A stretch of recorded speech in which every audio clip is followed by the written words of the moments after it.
கணுமுன்னு வைப்பாங்க. இந்த பொங்கலுக்கு அடுத்த நாள் பார்த்தோம்னா 15ஆம் தேதி இந்த தடவை வருது 2026.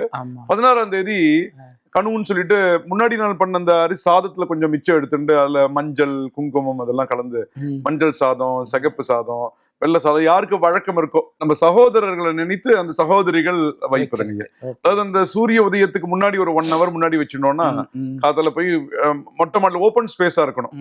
ஓப்பன் ஸ்பேஸா இருக்குன்னா அங்க வைத்து அவர் ஒரு வழக்கப்படி வைக்கலாம். வைத்து அப்புறம் ஸ்நானம் பண்ணுவாங்க. அதுக்கு அப்புறம் அவங்க எல்லாம் நல்லா இருக்கணும், எல்லாரும் நல்லா இருக்கணும், சகோதரர் ஒற்றுமையாக இருக்க வேண்டும். அந்த ஒற்றுமையை பலப்படுத்தக்கூடிய எண்ணம் போல் வாழ்வுன்னு சொல்லுவாங்களா ஐயா.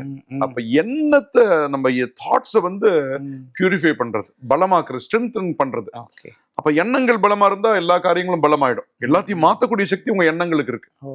அப்ப இதெல்லாம் சின்ன சின்ன கிரியைகளா இருக்கலாம், ரொம்ப சாதாரணமா இருக்கலாம். என்னடா அது இங்க எங்கேயோ சகோதரிகள் பண்றாங்களா, இங்க எப்படி நடக்குமானா, எங்கேயோ பணம் போட்டா எங்கேயோ எங்கேயோ ஒளிபரப்பு பண்ணா எங்கேயோ பாக்குறாளே, இப்ப அதெல்லாம் புரிஞ்சுக்க முடியுது. அப்ப இந்த தாட்ஸ் அங்க சகோதரி தன்னுடைய சகோதரர் நினைச்சுட்டு அதை எல்லாரும் நல்லா இருக்கணும்னு நினைச்சு அந்த பிடி அந்த சாதத்தை வைக்கும் பொழுது அந்த ஒரு ஒற்றுமை வருது.